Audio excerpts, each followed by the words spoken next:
Okay, it's 1:30 by my watch. Is everyone ready to start? Yeah, I'm good to go. All right. If everyone's ready. Addit 98 resolved the United States should remove nearly all of its military presence in the Arab states of the Persian Gulf. Our first contention concerns U.S. counter-terror efforts in Iraq. Costa 19 reports that at the height of its power in 2014, ISIS controlled a territory of 41,000 square miles in Iraq and Syria. However, the Wilson Center 19 finds that Iraqi and U.S. forces have reclaimed most ISIS territory in the country, cutting terrorism in 2018 compared to 2017 by 75% in Iraq. And Haltiwanger 20 reports that now ISIS no longer controls any large territory across Iraq. U.S. forces are crucial to maintain this web. Kelson 20 reports that there are currently 5,200 U.S. troops in Iraq, which Gibson Neff 20 finds advise and accompany local Iraqi counter-terror forces to fight the remaining 20,000 ISIS fighters in the region. Unfortunately, NOAC 20 states that if the United States were to withdraw its troops from Iraq, it would result in a resurgence of the Islamic State. Hyman 18 finds that the 2011 withdrawal of U.S. troops left a power vacuum in Iraq, which was filled again by ISIS, which gained control of vast swaths of territory in Iraq and threatened the Iraqi government. NOAC quantifies that if ISIS were to return to some parts of the country, the humanitarian effect will be devastating, putting people back under ISIS rule, causing 1.8 million to be internally displaced and 6 million to need humanitarian assistance. Furthermore, instability in Iraq would trigger civil conflict, as the ICG-11 explains that the Iraqi government and Iraqi Kurds have disagreed over claims to territory along the Iraqi border between the Kurdish region and the Arab-majority provinces for decades. Fortunately, the United States' enactment of security checkpoints with U.S. military officers along this border has successfully prevented conflict. Unfortunately, Dommins 09 explains that a U.S. withdrawal would end this mediation and resume these territorial disputes, which Briticana 18 quantifies would kill up to 100,000 people. Our second contention concerns foreign investment into Arab states. Santander 20 finds that for countries like Saudi Arabia and the UAE, FDI is rapidly increasing at triple-digit percentages. Indeed, Jones 05 explains that U.S. military creates a security blanket that reduces the risk for businesses, attracting trade and investment. Crane 20 furthers that MNCs invest by following the presence of U.S. troops because it implies strong political relations that could direct economic policy. Overall, Jones quantifies every 10,000 U.S. troops leads to a 1% increase in GDP growth per capita for the host nation. Killing this incentive prevents development. Condi 18 analyzes that FDI makes countries more resilient to shocks because it diversifies economies. For example, Dudley 20 finds that foreign investment is critical for Saudi Arabia to diversify away from oil. There are two impacts. The first is poverty reduction. Because of the increase in local businesses, Nicholas 17 finds that a 1% increase in FDI reduces poverty by 0.47%. The second impact is fueling civil conflict. Barberry of USC adds that because growth decreases radicalism, a 1 standard deviation increase in FDI reduces the probability of civil war by 78%. Any civil war would spill over. As Thine 12, the University of Kentucky explains, that civil wars create refugee crises, decimate investment into regions, and promote terrorism. Worse, Goldstein 19 of the Asia Times finds that it would divide the region on ethnic lines, bringing in larger actors like Russia, China, and Iran, creating a massive regional war. Thus, we negate.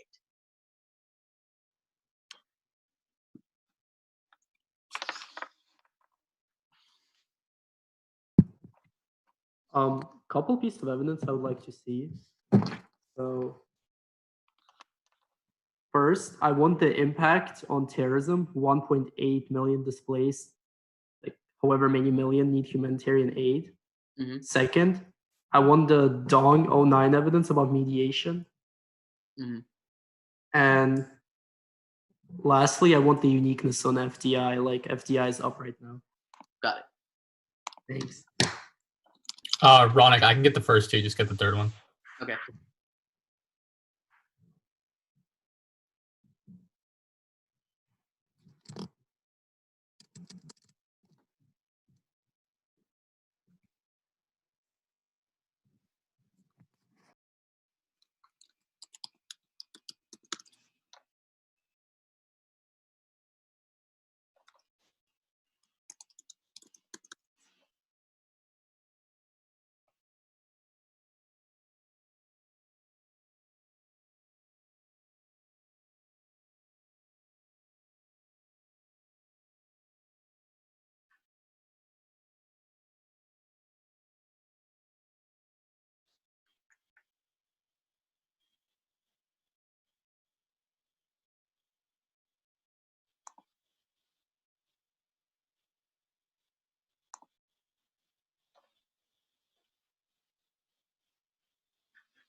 Has all the evidence been sent, or are you still compiling that?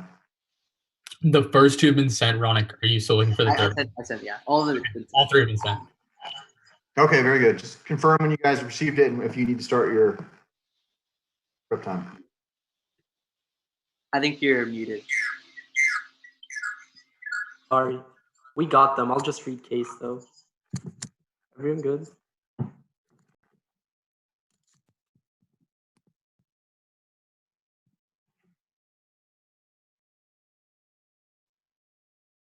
We affirm contention 1 is drones. Marcus of BBC News in 2019 finds that the US has used armed drones extensively in the Middle East. Columbia in 2012 explained that expanded authority over drone strikes has allowed White House to redefine a terrorist as any age male in a conflict zone. This has led to a massive collateral damage. The Washington Times finds that 90% of individuals killed in drone strikes are civilians. And Zenko Foreign Policy finds that drones on average kill 35 times more civilians than manned aircraft. In Iraq and Syria alone, the DoD reports the United States has conducted 25,000 airstrikes, and Woods 15 finds there has been an additional 12,000 strikes in Afghanistan.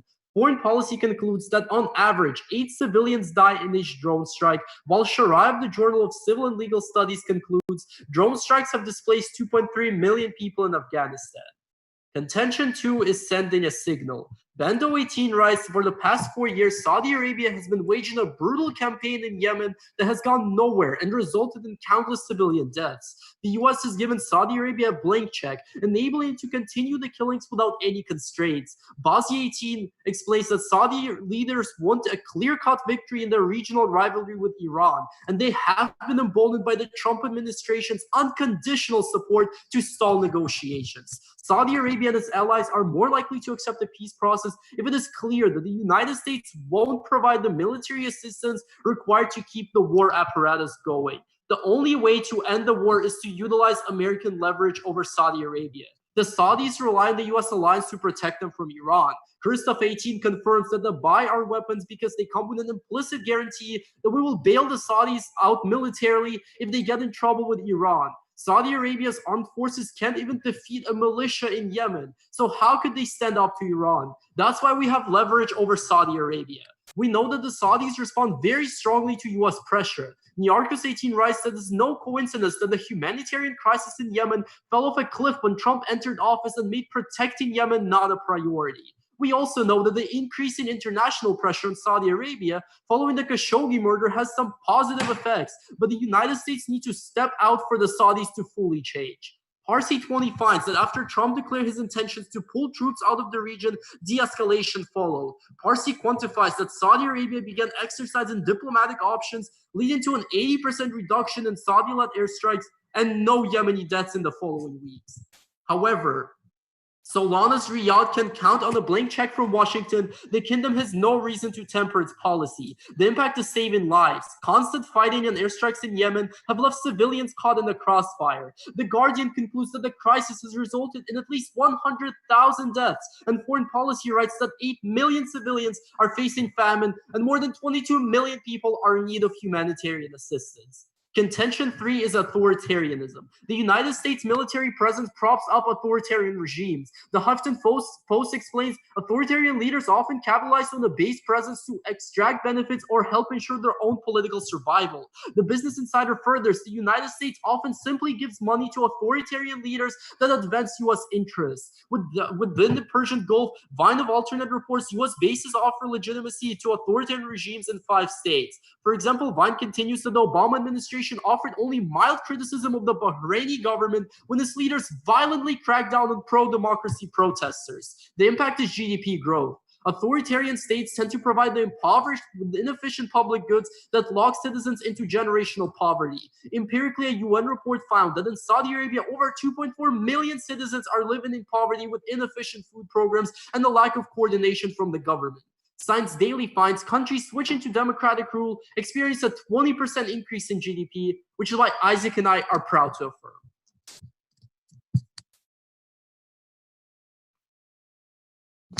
Could I see the card that each drone strike kills 30 civilians or whatever? Yeah, I'll send you that. Do you want the one that says on average 8 civilians die in each strike, or 35 times more civilians die with drones? I'll see the 8 per strike. The 8 per strike. Okay, give me a second.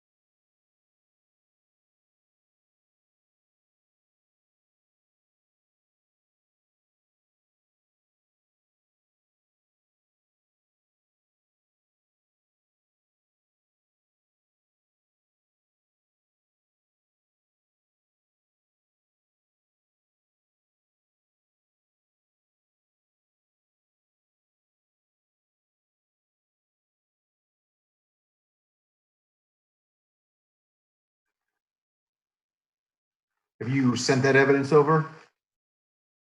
Yeah, 1 second. About to email it.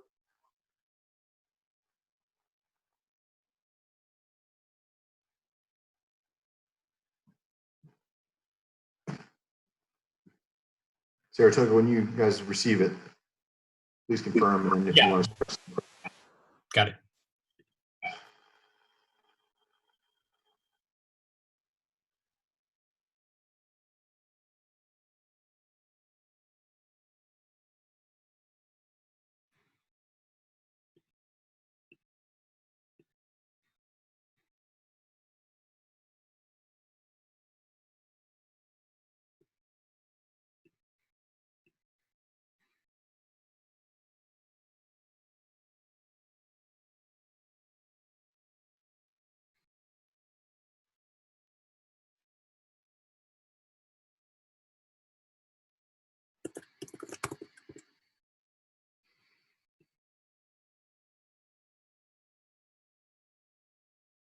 Did you already send it?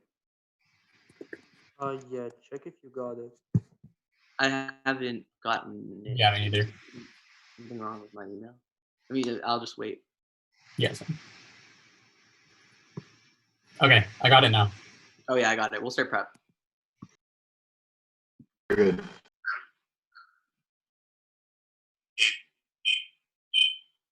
Sorry.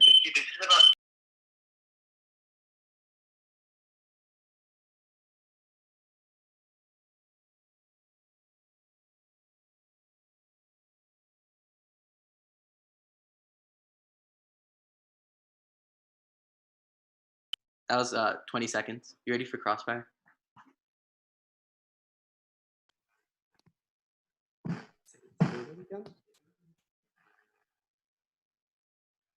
I think you're muted. I can't. Okay, can you hear me now? Yeah. All right, you ready for crossfire? I'm good. Do you mind if I have the first question? No, you can take it. All right. Is Afghanistan in the Persian Gulf? No. Is Give it. Pakistan? What? Is Pakistan in the Persian Gulf? No. Then why is all your evidence about drones about Afghanistan and Pakistan? Okay, well, let's deal with it one by one. So, in case you're probably asking about 2.3 million people being displaced. We're also asking about the evidence we just called for, which is also about Pakistan. Well, let's deal with it one by one, right? You brought up Okay. Afghanistan first. So, two things we say. We say, one, we have bases in the region and Persian Gulf that enable us to expand into other nations, such as Afghanistan, which is why we also solve for that. And two, we just give it as a more general example, right? Like what happens when all of these drone strikes are conducted? Because we do give evidence specific to the region, right? Like we Got tell it. you there have been 25,000 strikes in the region. As for the drones evidence, this particular card talks about multiple regions, right? Like this excerpt at the top references Pakistan, but it says that in general, when US conducts drone strikes, civilian deaths are about 8 civilian deaths per each drone strike. So it still applies the region is included. How many drone strikes does the US conduct in Saudi Arabia? Well, in case we tell you 25,000 drone strikes have been in Saudi Arabia? The US drone strike Saudi Arabia? in the region we conduct. Which region? What region are we talking about? Like the Persian Gulf. There's 25,000 in the Persian Gulf. Okay, we'll look at that. So you can have a question. Okay, on FDI, you say FDI is increasing the status quo. Right. your evidence talks about what happened in 2017 and like 2018. Right. Like, the evidence is from, I can pull it up. I think the evidence is from 2019 and it says you don't need to pull it up because the evidence says that between 2017 and 2018, FDI has increased. So like, Yeah, where's the correlation with like the presence in troops? Like if it literally happened. So that's the link evidence we read. We read one from Jones and one from, I forgot who the other author is. Both of them say that investors follow the military presence, which is why investments into these places are increasing. That is the empiric to back up our link evidence, which talks about how investment increases when the U.S. military is in a region. Does that make sense? Wait, but in 2017, like why was investment, I guess, down before that period of 2017, right? Like our troops were still in the region, right? Right. So our evidence, we're not saying that investment is never constant.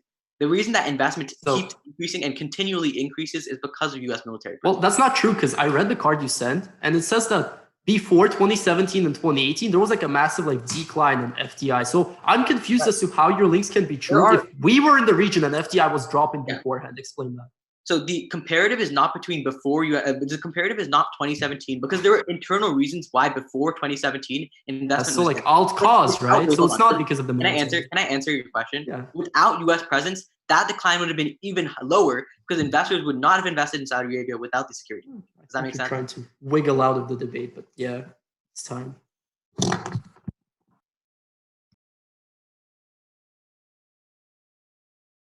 Can we see the 25,000 strikes in the Persian Gulf evidence? Yeah, we got you.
Okay, you should have gotten.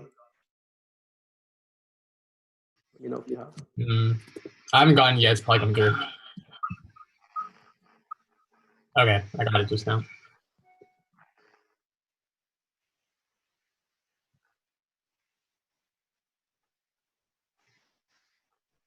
Okay, yeah, I got it.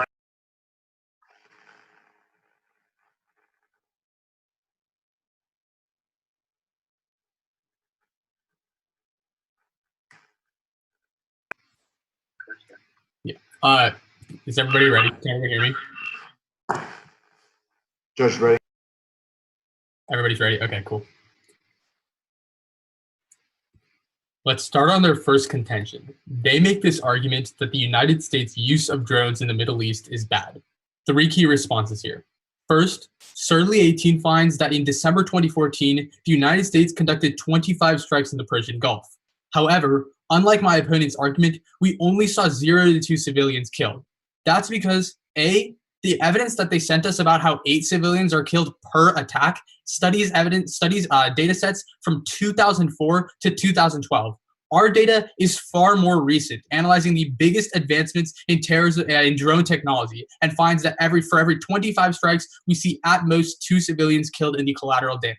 But second, their evidence that quantifies how many civilians are killed per drone strike talks about Pakistan. You can go look at it yourself. At that point, we would say that drone strikes are not bad. The empirics prove that. But second, and most importantly, the biggest use of drone strikes right now is the U.S. using unmanned aerial vehicles, which don't require that the U.S. has military presence in the region. Our analysis here is simple.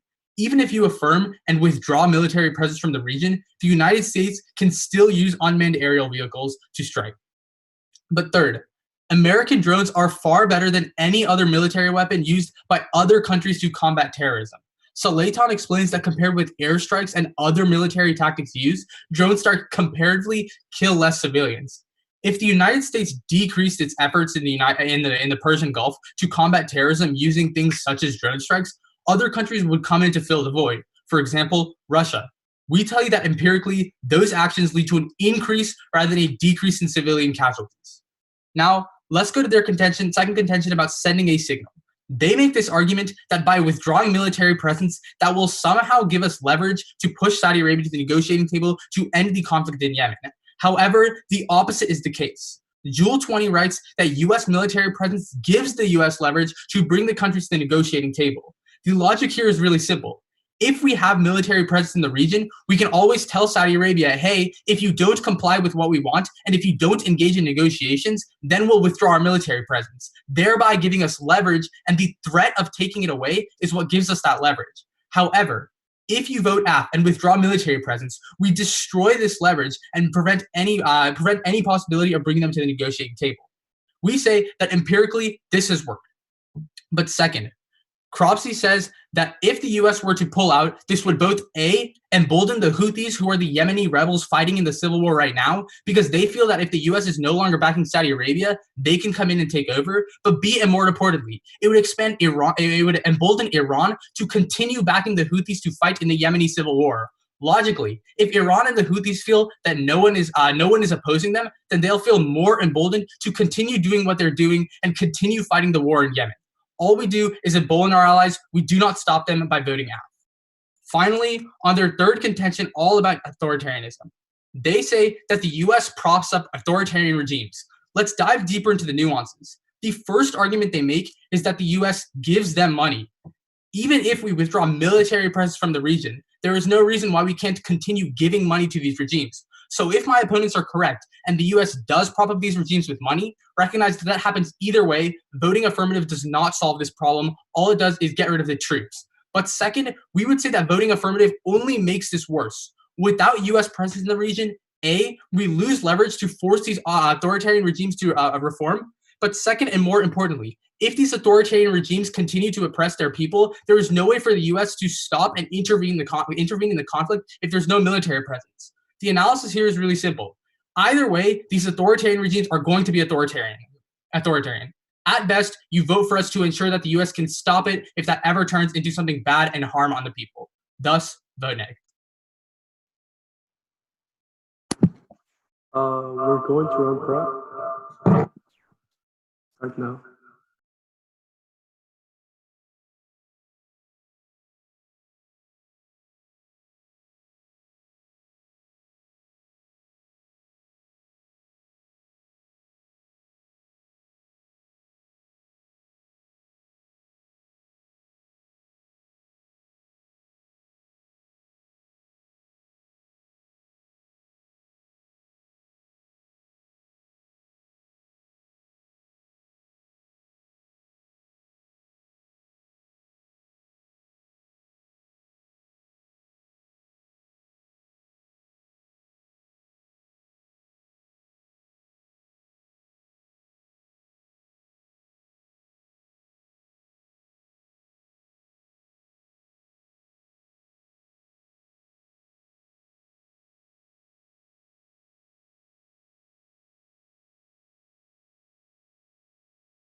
Okay, that was a minute 45.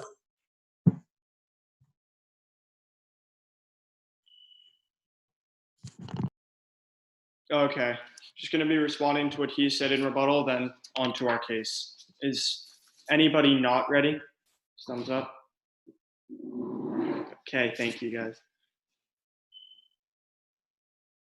Start on our first contention about drones. The first piece of evidence that they read is that there were only 25 strikes. First off, this is empirically not true. We tell you there were 25,000 strikes. But secondly, per our analysis, the government could always be lying about how many random terrorists they're killing. But we tell you straight from the Department of Defense that 25,000 strikes existed.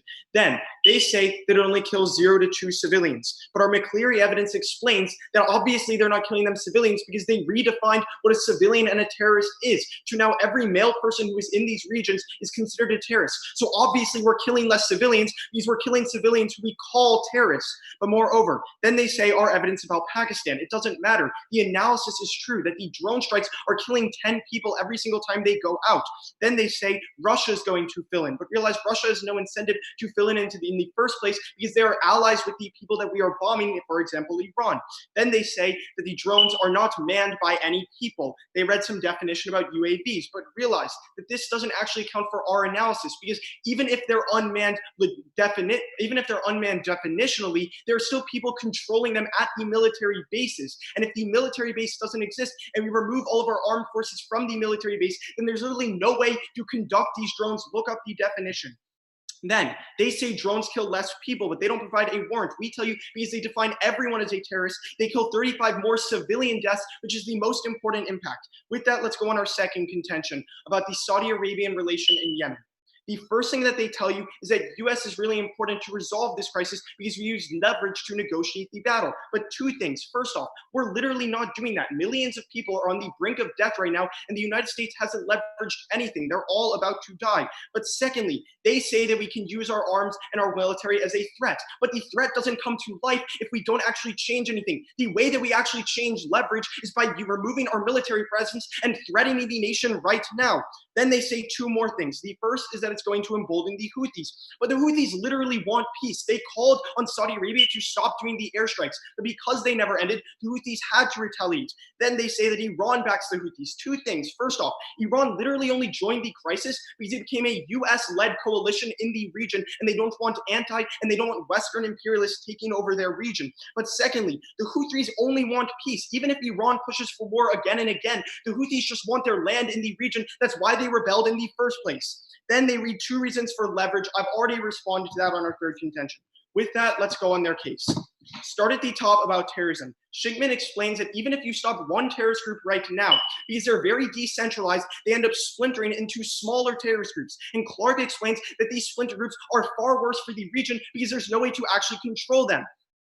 That's why foreign policy explains that rather than the United States military going into the region, the United States is letting allies take a change, and they're letting them to fight these terrorists. This is important for two reasons. First off, the anti-Western sentiment that drives terrorists in the first place goes away. But secondly, Michaels in 2016 explains that they're a lot better at it because he furthers that Iraq was able to decrease ISIS's territory by 45% in the region alone without U.S. support. In fact, Zanko explains that if you look at the United States efforts, terrorism has only increased by 4,000% globally.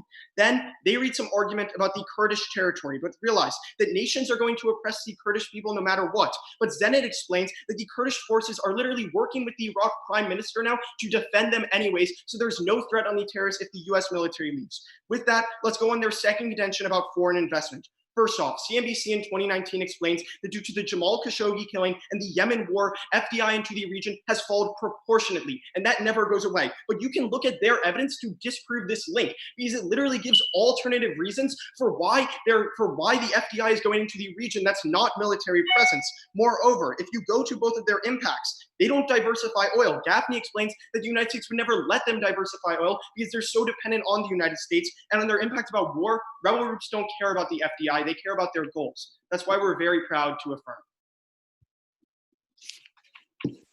You ready for cross? Yeah. And I think the evidence that Iraq has, without U.S., whichever part says without U.S. help, like without Iraq is in counterterror efforts without U.S. help.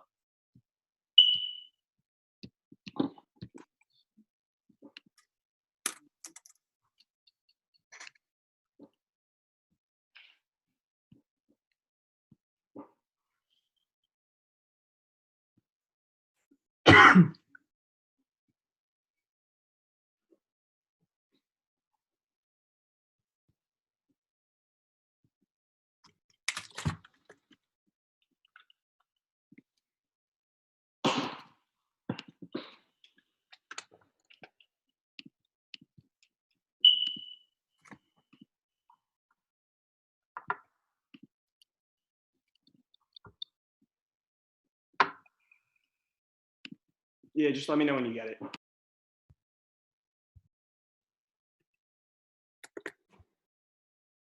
Here, I'm gonna get water while you wait.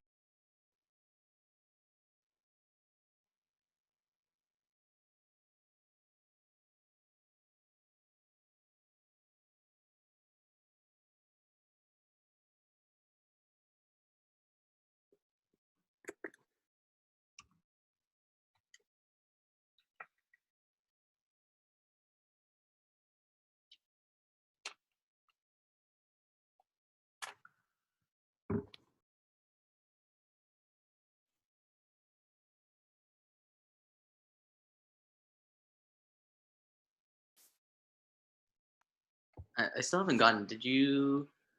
I guess we'll just keep waiting. But maybe my Wi-Fi.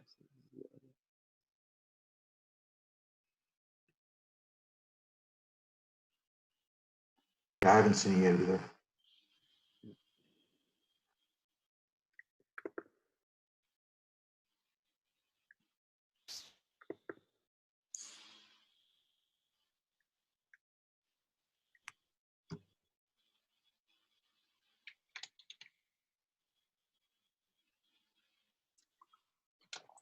If you guys sent it, we can just start cross and then hopefully it comes through during cross.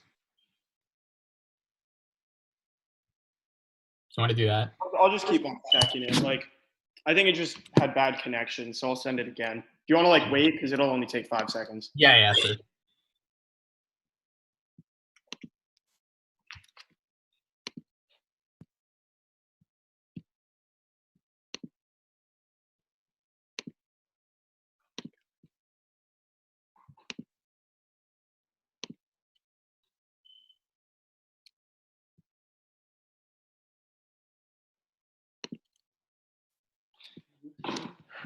Doesn't make any sense.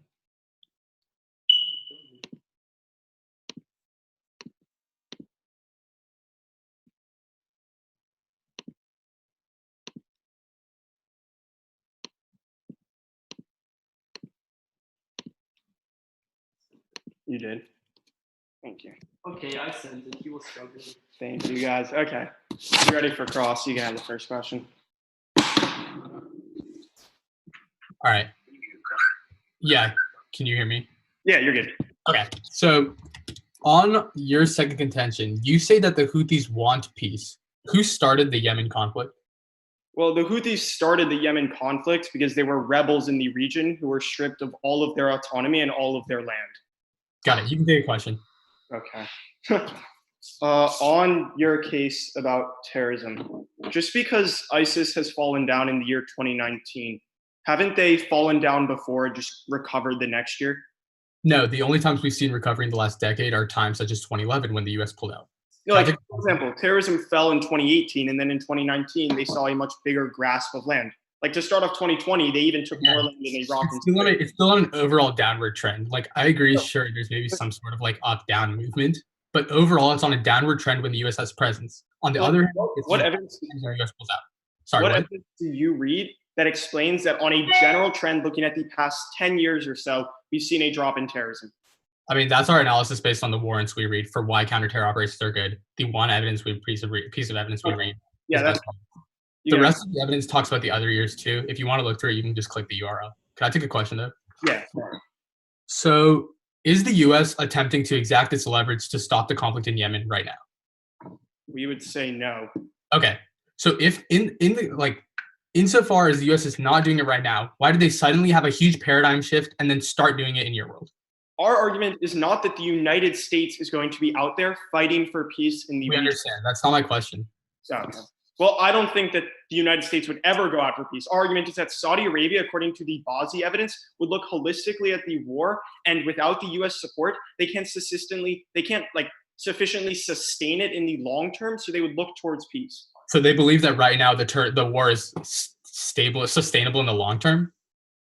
No, they just think that with the United States backing, they have a better chance. Well, they don't believe it's stable. Why does it continue now, or why does the U.S. not exact its leverage now?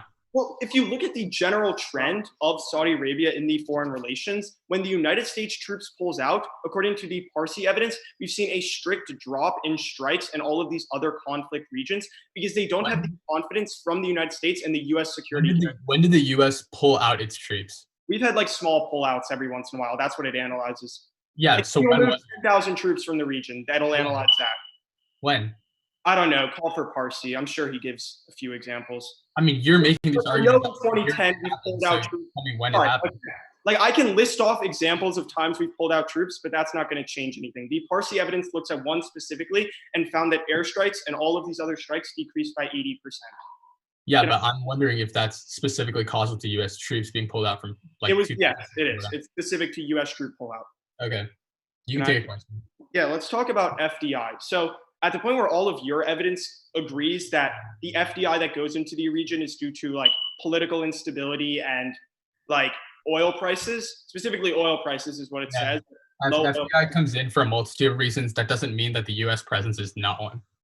I would say that when your evidence explains that the United States presence isn't one, when it talks about the FDI changing, I feel like we should concede to those. It doesn't say U.S. military presence is not one. What it says is there are a lot of factors, and I agree. In the economy, there are a lot of factors that contribute to investment going up or down. Our argument is military presence is one of those factors. Sure, there are others. It's that simple. Military presence, why is it the factor that causes a civil war or pushes millions of people into poverty? No, we say that such a huge paradigm shift, such as the U.S. pulling out of the region entirely, means that investment is not secure in the region, which is why businesses would see a drastic shift down in investment going. Yeah, we're way over time, but okay.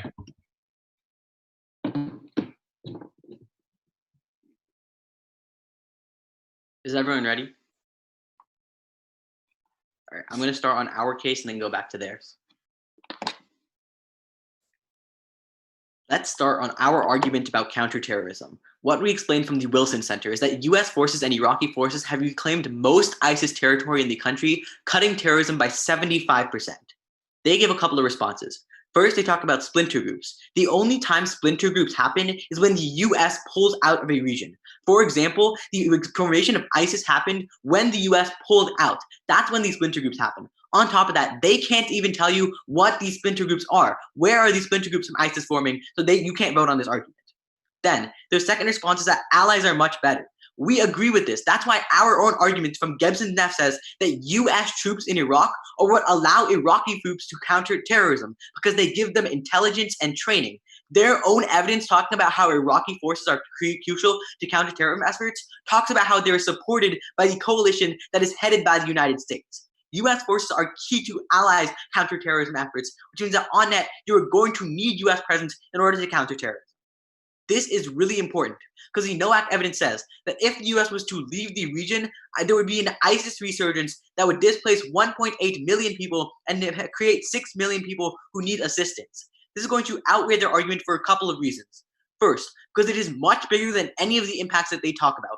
Their literal impact is that drone strikes are killing like 2 people per strike. That is not comparable to the millions of people who are displaced by ISIS. But moreover, we would argue that this ISIS resurgence would only worsen the impacts that they talk about, because their own evidence about drone strikes talked about how drone strikes are happening in places like Iraq against ISIS. So that means if you have more terrorism, that increases drone strikes on net. And it's also going to increase things like civil conflicts in places like Yemen, and then that'll just get shifted over to Iraq, which means on that, conflict gets worse, all of their arguments get worse with an ISIS resurgence. With that, let's go to their case.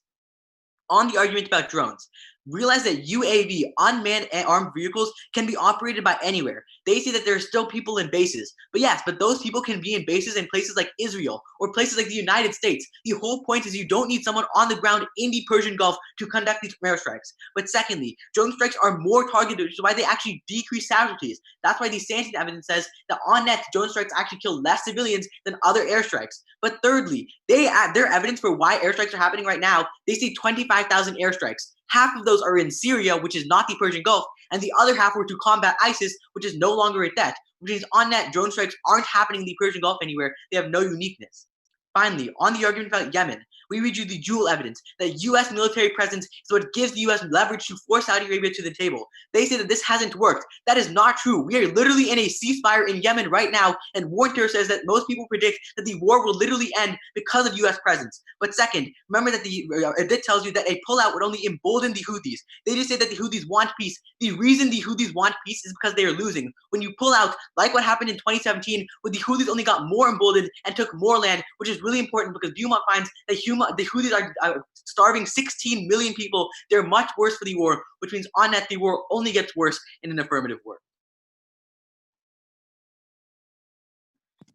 Couple pieces of evidence I would need to see. What? First, I need the one that says drones on net kill more people. Less people. You can hear me right here. Let me.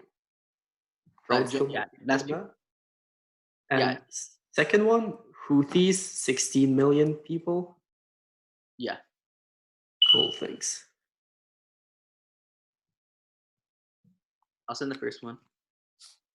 Oh, We're waiting for the card. Oh, I don't know why I took away the format. Okay, sorry, it took away the format, but it's like the first line, and then you can look for like the statistics later. And then what was the other one you wanted? Oh, 16 million. Yeah, that one. Thank you.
Have you gotten the cards? I haven't. I haven't got the second one yet. Okay, I sent it, so just tell me when it comes in. Yeah. I will.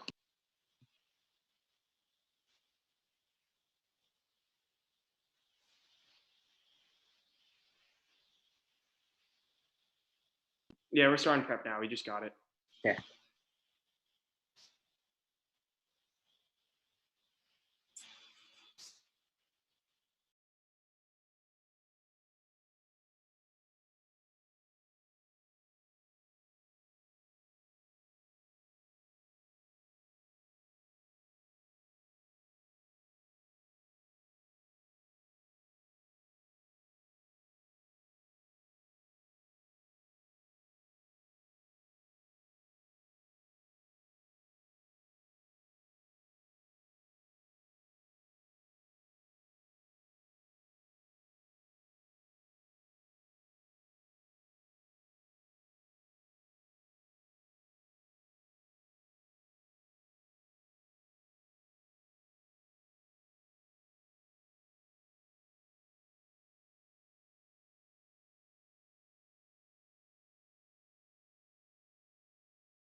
How much time do you have left on prep? Oh, well, now that's it. Okay. You good? Sir, how much do you have left? That's all, prep. Can you hear me? Okay. So the order is going to be our contention 2, and then on to your case.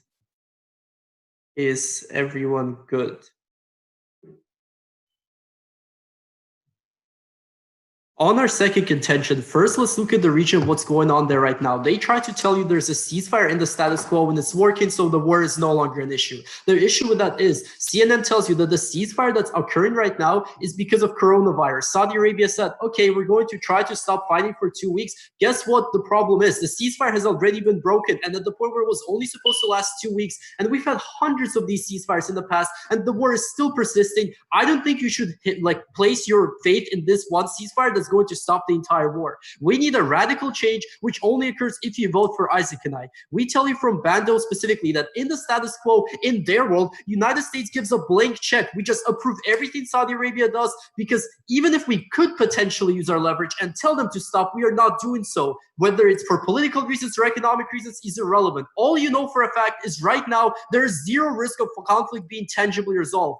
Christoph tells you specifically that if you affirm Saudi Arabia will be scared to lose their security guarantee, which is why they will actually try to mediate the conflict. Parsi gives you the historical analysis here. They tell you that the last time we threatened to pull out the troops, for instance, Parsi looks at 2020, which is very recent. We have seen an 80% decrease in strikes when the United States ended up pulling out some troops and threatening to do it more, which shows to you that Saudi Arabia is willing to negotiate. As for the Houthis, the Parsi evidence also says that in that instance, the Houthis also became more likely to negotiate and started negotiating more. That tangibly confirms our previous argument. We tell you specifically that Houthis just want peace. The escalation happens from the side of Saudi Arabia, and affirming solves. This is very important. They really just one response in the last speech that says Houthis are bad because 16 million people are dying. The evidence just says the conflict as a whole kills 16 million people. In fact, it's actually 22 million people if you account for the most recent casualties. Thank you for giving us an extra impact to our case. You can already sign your ballot here. That is pretty clean, because if you compare it to any of their impacts, even if you completely give them their entire case, which they go for on terrorism, and you see that 1.8 million people do get displaced and 6 million people do need assistance, on face value, this conflict situation already outweighs their case. But more specifically, we tell you from Security 18 that the situation in Yemen actually breeds more terrorism, which is why if you want to sign your ballot on terrorism, you're going to vote for us, because the kind of tension that they create in their world is much, much worse for the holistic situation. If anything, we tell you from foreign policy that what they do is lead to ideological conflict and further splintering, which is why they can tell you that in Iraq, for example, we've seen a decrease in terrorism, which is not even necessarily because of the US. But when you look at the situation globally, when you take a couple steps back and look at the bigger picture, you see from Zenko a 4,000% increase in terrorism due to these actions, which shows you that these groups end up splintering and spreading across the globe, which is why we should let those nations, which already have plenty of intel and plenty of training, handle their problems instead of intervening, creating ideological splintering and exasperating the situation in Yemen, which is why the only way to solve the issues of the status quo are to affirm. Thank you.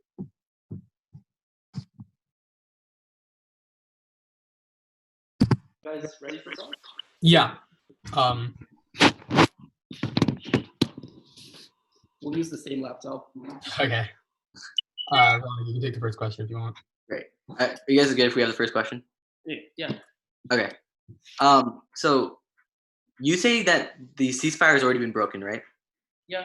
But then you also say that the U.S. has not used their leverage at all. Haven't they used their leverage to create this ceasefire? No, actually, Saudi Arabia just decided that, with like the coronavirus and all, they tried to create a ceasefire, but just like all the previous, hundreds of ceasefires that lasted like a couple days and then. You just told me you just told me that the only reason that they created the ceasefire was for the coronavirus. But then you also told me that there have been hundreds of ceasefires before this. Doesn't that prove that there are other motives besides the coronavirus that are forcing Saudi Arabia to create ceasefire? Yeah, but it's not U.S. leverage. No, but you literally read evidence that it's specifically U.S. leverage, and you don't respond to it. We do respond to it. You can see the analysis of the status quo, which in case we tell you that Trump approves their actions, which is why from Bendo, which was extended last speech, we give them a blank check. Like we don't actually stop them from. Okay. Okay, we, but that's we understand that, but Actually trying to stop them. Like, what recent actions have we done that like showed Saudi Arabia that we're not okay with them killing people in Yemen? You tell by me. threatening to withdraw if they continue. You literally read us a piece of evidence that when the U.S. withdrew, like they partially withdrew troops, that's what led Saudi Arabia Oh, to you're like. going to tell me that withdrawing troops is good. Like, maybe the judge should affirm that. I'm confused. No. It's because the Saudi Arabia U.S. didn't actually pull out their troops; they threatened to. That shows that the leverage is based on the U.S. presence, not on U.S. pulling out. No, Let me ask you a question. Analyzes an actual Let me ask you a question. If the U.S. pulls out all of their troops from Saudi Arabia, how do they have leverage? Okay, the argument is that Saudi Arabia wants our troops there, right? Right. That Yes, is where the leverage comes. We agree on the fundamental level. That's not answering our question. Why does the leverage, will, where like, does just- leverage come from in an AF world? Yeah, give me like a couple seconds. Okay. The idea is that we agree fundamentally. Troops is where the leverage comes from. Where we disagree is like how we actually execute that leverage and use it for our advantage. In the status quo, realistically, we're not telling them what to do. If we pull out the troops, Saudi Arabia will want them back, which is why they will try to get our troops back, which is why they will negotiate, they will de-escalate. Wait, so your solvency is that we're gonna withdraw troops and then put them back, and No, that's what's gonna solve the conflict in Yemen. Saudi Arabia will want the troops back, which is why they will work on these. Why wouldn't they Okay, just but when they realize the troops are not coming back, why would they not just switch back to their original policies? Yeah, why wouldn't they just turn to another country? That makes no sense. Wait, two things. One, the war would already be over by then, hypothetically. Wait, which piece of evidence says that? Yeah. No, our argument is that, but if we pull out So your assertion is that. no, the argument that we built up this entire round is that. And Sure, so which piece of evidence says? Okay, That's my part of question. says there's an 80% decrease in strikes and escalation. Well, how is that answering my question? That's in the status quo. That's without military That's withdrawal. for security guarantee, which is why they will want it back and they will de-escalate. Wait, also, doesn't the U.S. give them like arms sales? Like, you can't just suddenly say, oh, like our case is just like an assertion when I've extended like 5 pieces of evidence. No, I agree some of this stuff has evidence. I'm just talking about this one specific argument about how the war is going to be over before things happen. That's time. Okay. We'll run our remaining prep. Yeah.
Do you guys have can I see the Parsi evidence that when we pulled out the Houthis wanted to negotiate?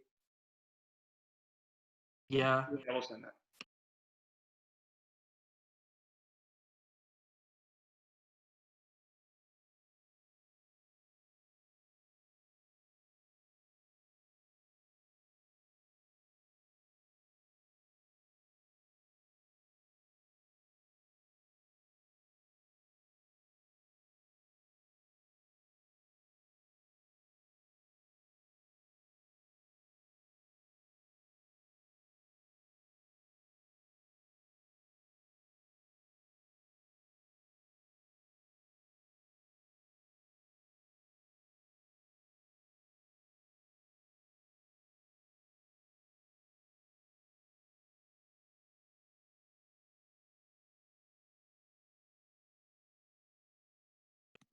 Okay, you should get it.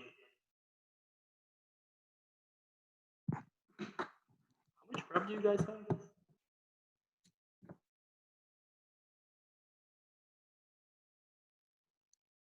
I can't hear you. Muted.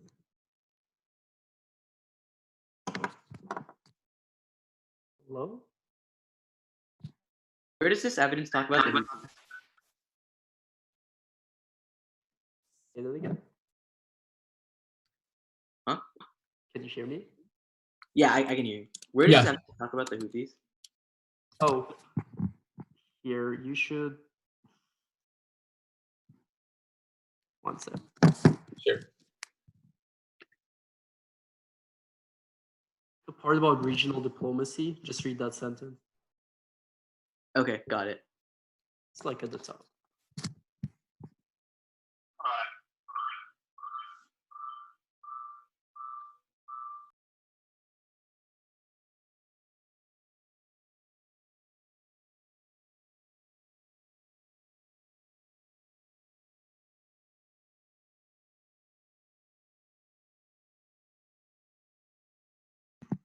And sorry, how much prep do you guys have? We had a few left, but I'm just gonna start the speech now. Okay. Okay.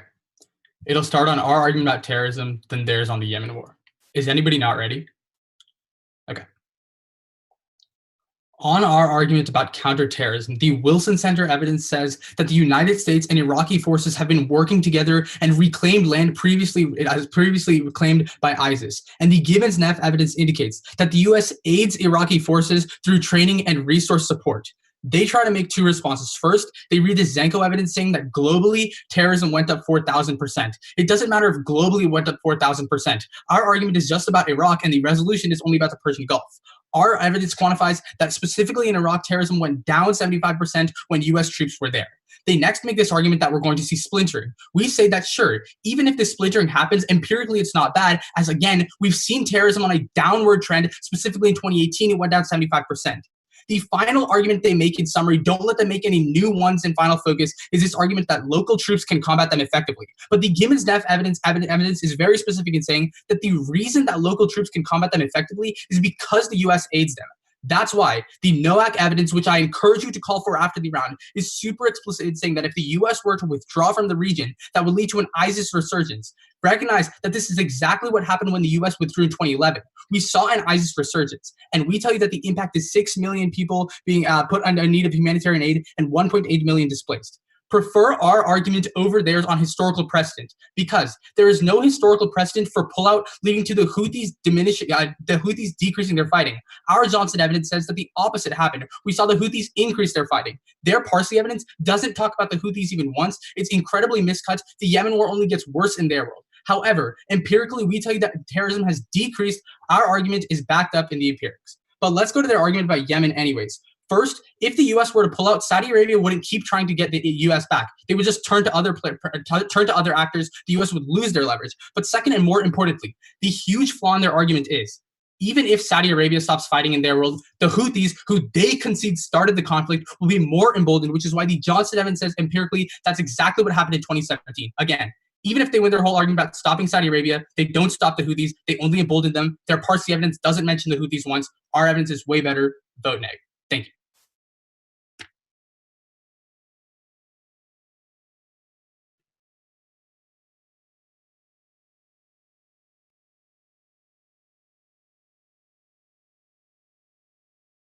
Okay. You guys hear me? Thumbs up? Okay, thank you. It's just going to be your case, then our case. Neg af. Yeah.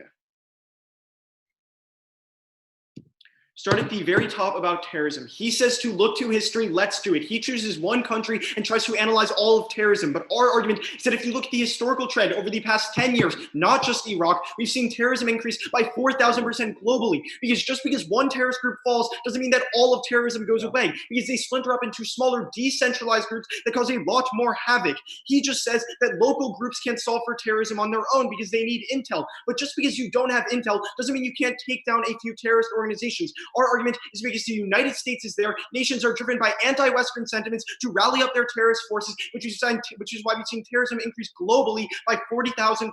They don't interact with it at all. Even further, you can vote for us on our case using theirs, because Security 18 explains is that instability through things like wars that we're seeing in the Yemen conflict are what breeds terrorism in the first place. Things like poverty, regional differences, all of these issues are what start terrorism. With that, let's go on our case and explain why we're winning it.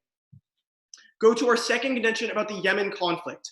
They just say that we're in a ceasefire right now, but realize that there have been a multitude of ceasefires. The only thing that actually changes is when we pull out US troops, two things happen. First, Saudi Arabia doesn't have as much offensives, so they can look towards the peace table first. But secondly, the United States leverage still exists, but we're actually enacting our leverage for the first time in history, which is why empirically, this is the cleanest place to vote, because they say that this has never occurred. But the Farsi evidence, which they drop again, explains that when the US troops pulled out, we saw an 80% drop in violence as all of the nations involved, UAE, Saudi Arabia, Yemen, and Iran, all went to the peace table and were able to discuss the issues without the United States imperialist forces involved. Then they say that the Houthi rebels are only looking for peace because they're losing right now. No, they're not. They were a rebel group that just wanted a part of their land and territory. Once they get that, they will go to the peace table. That's why they've said they want to go to peace. That's why we tell you that 22 million people are on the threat of death if you don't vote for us. That's the largest impact in Iran. If the conflict doesn't end, we're not going to get aid through. Millions will die. And the only place that you can vote right now is affirm. Iran. Iran.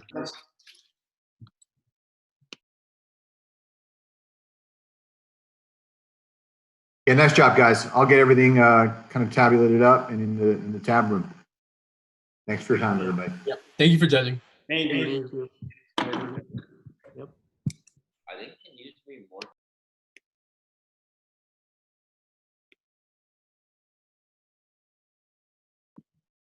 Wait, should we leave? Yeah. Everyone left. Yeah. Oh, okay.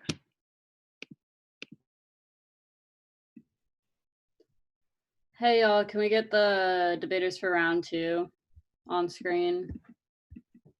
Or not round 2, flight 2?